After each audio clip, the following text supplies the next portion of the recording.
احتساب عدالت نے القادری کرپشن کیس میں عمران خان کو 8 روزہ جسمانی ریمانڈ پر پولیس کے حوالے کر دیا ہے۔ اس حوالے سے مزید بتا رہے ہیں اسلام آباد سے سینئر صحافی احسان کوہاٹی۔ جی احسان، اپڈیٹ کیجیے گا۔ پاکستان کی اب تک کی بڑی خبروں میں سے ایک بڑی خبر عمران خان کی جسمانی ریمانڈ کی ہے۔ اسلام آباد کے احتساب عدالت نے القادری ٹرسٹ کیس میں chairman P T I Imran Khan کا 8 روز کا جسمانی ریمانڈ منظور کر لیا ہے۔ نیب کی جانب سے 14 روز کے جسمانی ریمانڈ کی درخواست کی گئی تھی، تاہم عدالت نے 8 روز کا ریمانڈ منظور کیا ہے۔ عمران خان کے وکیل خواجہ حارث نے جسمانی ریمانڈ کی مخالفت کی۔ ان کا کہنا تھا کہ عمران خان کو کرپشن کیس میں غلط طریقے سے گرفتار کیا گیا ہے، جس کے جواب میں نیب کے ڈپٹی پروسیکیوٹر نے کہا کہ جناب علی، یہ کیس کرپشن کا ہے، یہ غلط گرفتاری کا نہیں ہے۔ عمران خان نے اس موقع پر عدالت سے بھی بات کی اور کہا کہ مجھے ڈر ہے کہ یہ لوگ مجھے مخصوص چپڑاسی کی طرح سے مار نہ دیں۔ یہ ایسا انجیکشن لگاتے ہیں جس سے بندہ آہستہ آہستہ کچھ دنوں کے بعد مر جاتا ہے۔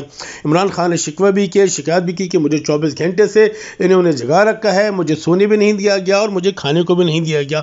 اس سے پہلے عمران خان کا میڈیکل چیک اپ کیا گیا۔ پولی کلینک اور پمس ہاسپٹل کے سینئر ڈاکٹر نے عمران کا طبی معائنہ کیا، عمران خان کی ہارٹ بیٹ چیک کی، عمران خان کے بلڈ شوگر دیکھا۔